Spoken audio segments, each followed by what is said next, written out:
Hi guys, magandang araw po sa inyong lahat.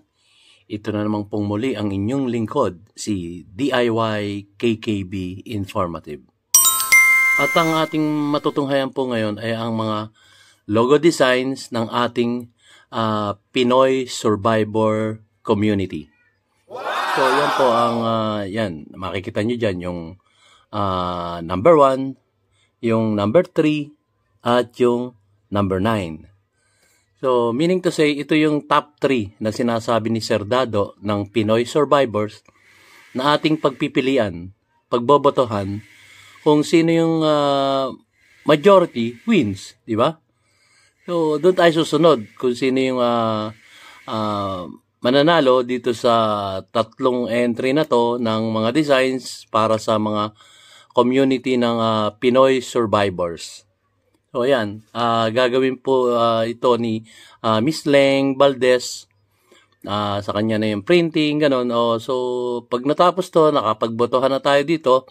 At sino yung majority, hindi siya yung mananalo. At yun ang gagamitin natin. Pero, almost itong tatlong to, sabi nga ni Sir Dado, ay magagamit naman lahat to. So, kagaya niya, yung number 1. Tingnan nyo yung number 1. Oh, di ba? Ang nagustuhan ko to yung number 1, parang may wings siya. May pakpak ba? Ito yung binoto ko eh. Pero sa inyo, iba yun sa inyo. Siyempre, ano yung mapupusuan nyo? Itong number 3. O, tingnan nyo, ang ganda rin, no? Naka-beret, kumbaga. Naka-highlights. So, nung number 3 naman, number 9 entry, ito naman, nagustuhan ko rin to. Dahil, inaano niya dito pinakikita niya dito yung tatlong sinag ng araw. So, tatlong sinag ng araw, ito po yung Luzon, Visayas, at Mindanao. So, yan, yung tatlong entry na yan na 1, 3, 9, ay matataas ang mga boto niyan. Doon sa YouTube channel ni Sir Dado na Pinoy Survivor. So, kayo, boto na kayo doon. Punta kayo sa kanyang YouTube channel. At lalo-lalo na yung aking mga new subscribers. Puntahan nyo yun, yung Pinoy Survivors. Ito po ay sa pangunguna ni retired Captain Clemente Enrique ng Scout Ranger. So kung mapapansin nyo, talagang ang gaganda ng design. Yan po yung mga entry ng ating mga kababayan na nag-submit o nagsumite kay Sir Dado para sa mga logo designs. So yun nga, kayo, pili na kayo para tayo magkaroon na ng logo sa ating community, sa Pinoy Survivors Community. So ayan, pwede tayong bumuo ng grupo para sa ating Pinoy Survivor.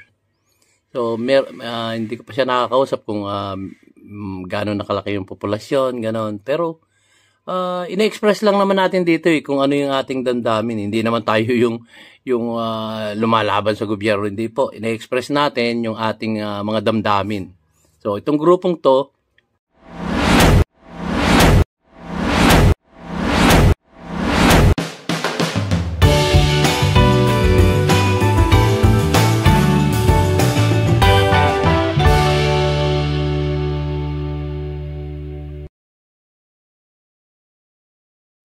so, ang tanging hangad lang ng ating grupong Pinoy Survivors Community ay yung gisingin ang mga tiwaling opisyal ng gobyerno dito sa ating inang bansang Pilipinas.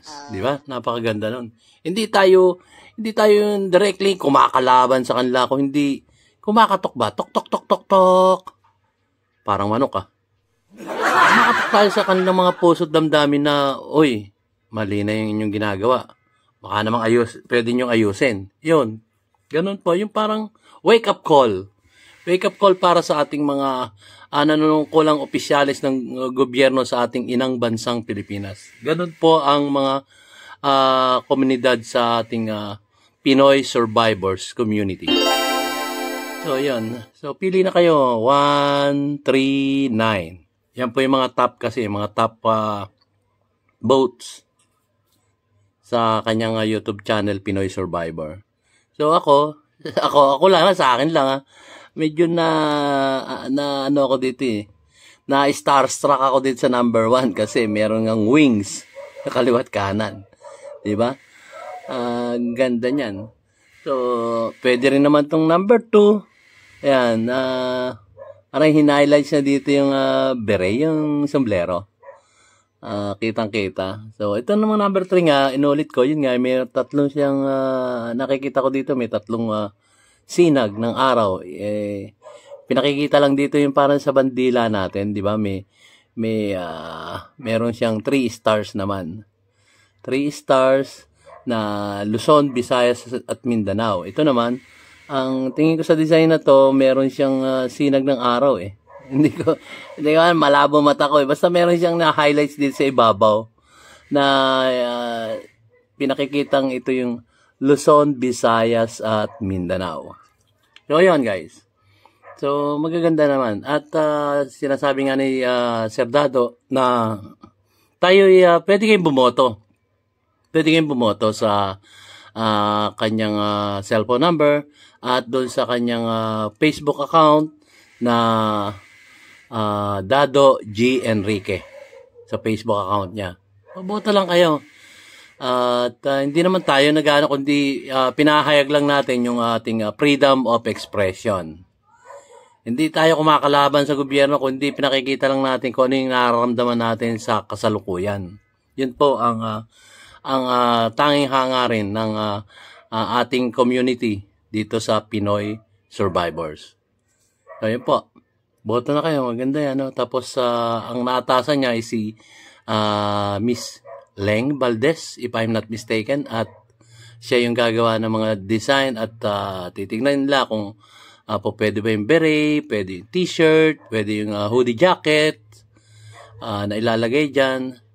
At ito number 1. Pwede ito sa sa hoodie jacket sa likod, para kang yan, Air Force. Diba? Yun, yung mga ganyan. Panglikod ng isasuggest ko sa likod yun.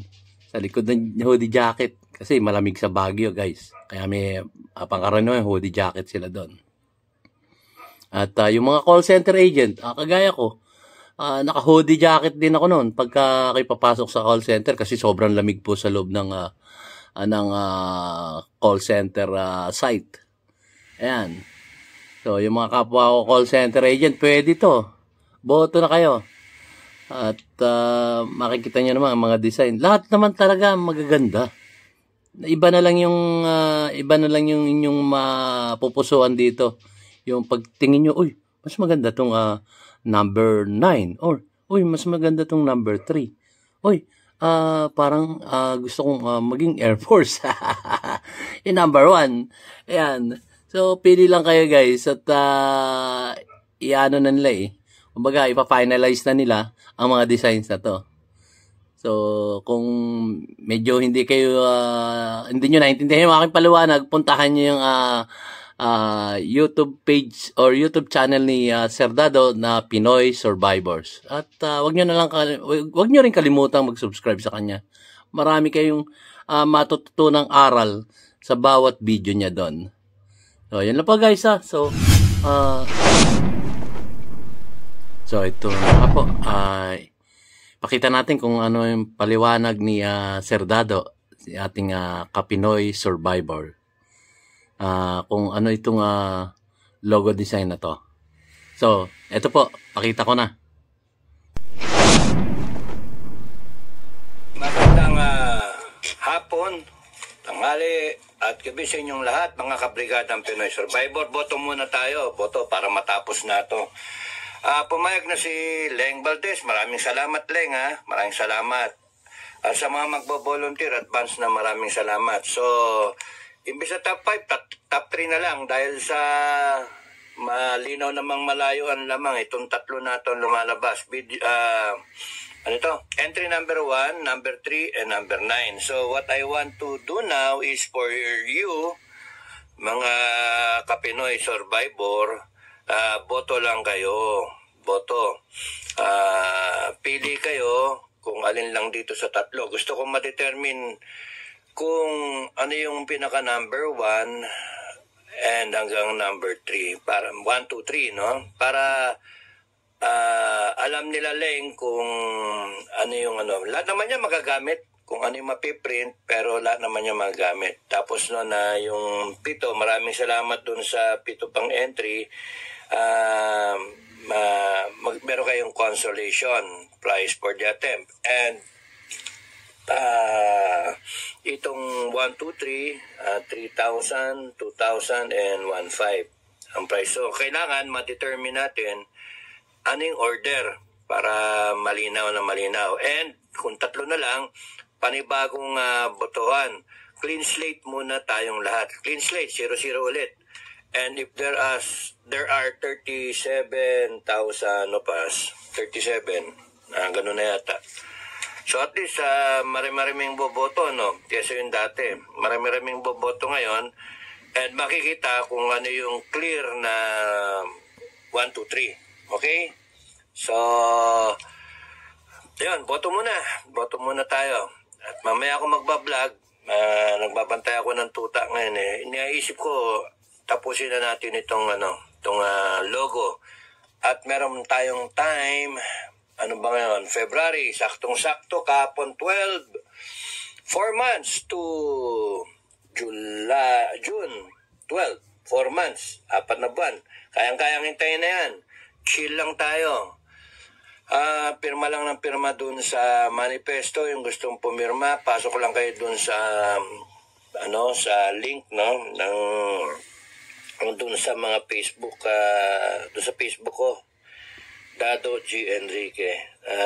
Doon nyo na lang magboto para diretso na. Okay? So far, nandun tayo, papunta tayong 18,000. Change.org is mga 15 plus. Merong tiga 1 plus sa amin dalawa ni General Macanas. We have to reconcile the names na sa amin, Kasi yung iba baka nagkaroon, baka magkadoblehan eh. Okay? So, text lang. Yung nag-text, makakasali sigurado yung pangalan ninyo. Pero dun sa change.org, pasukin nyo lang yon and then signify lang kayo. Huwag kayong pirma huwag kayong na indicate ng withdrawal hanggang din nyo binabasa yung buong manifesto.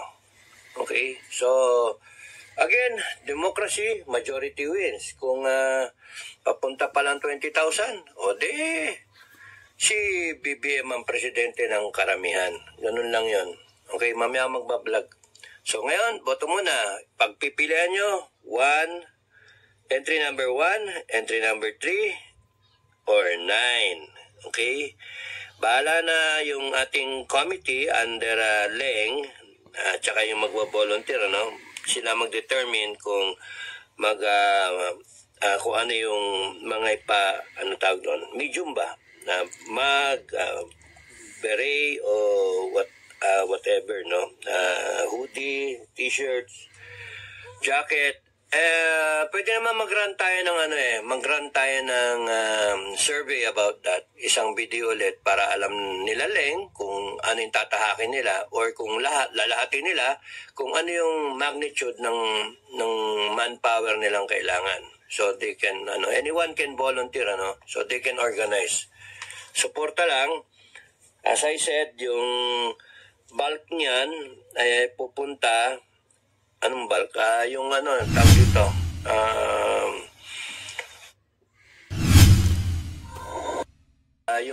tawag dito, didetermine nila kung ano yung magiging nila, yung profit margin, hindi masyadong malaki. Ang tingin ko dyan, mga 50 is okay na. And then, a percentage will go dun sa fund ng Pinoy Survivor so that we can have meetups every year. And then, pwede pang yung kung ano pa yung mga tulong na pwede natin gawin sa mga nangangailangan. At syempre, dapat kumita rin itong mga magpapatakbo nito. Para for the effort. Okay? Iba kasi baka gustong karirin yan eh. Basta malaga quality, no? And yung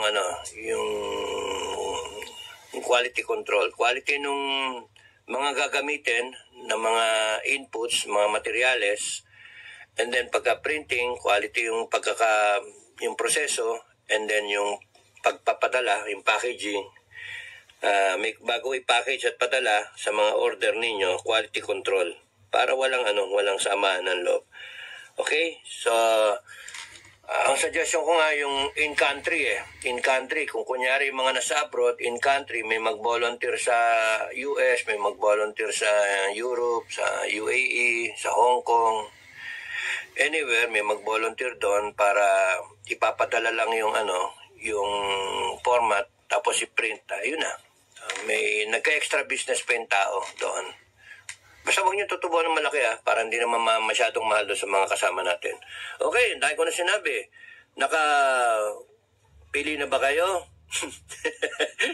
Ayoko magpinta, walang pintasan Huwag yung pintasan yung buti nga may nag-attempt na gumawa And then every year we can determine kung tatagal nga tayo. Para malaman ng gobyerno kung sino ikukulong. O mga kabrigado, huwag kayo matatakot. May nag-comment nga pala na kukulong talaga. Na natatakot iba. Ngayon, natatakot kayo mas superior ang tao. Wala naman kayong ginagawa na illegal. Okay? So, in-express nyo lang yung gusto nyong sabihin. Basta, hindi libelous yung sinasabi ninyo dun sa mga kausap nyo. Ngayon, mga government employees, mga nag-render ng serbisyo sa gobyerno, hindi dapat, lalo na yung matataas, hindi dapat kayo mga maninipis ang mga balat ninyo, mga mukha ninyo. Nangyari, kakapal nga ng mukha ninyo sa pagnanakaw Totoo. Wag itama yung mga matitino. So, yun lang.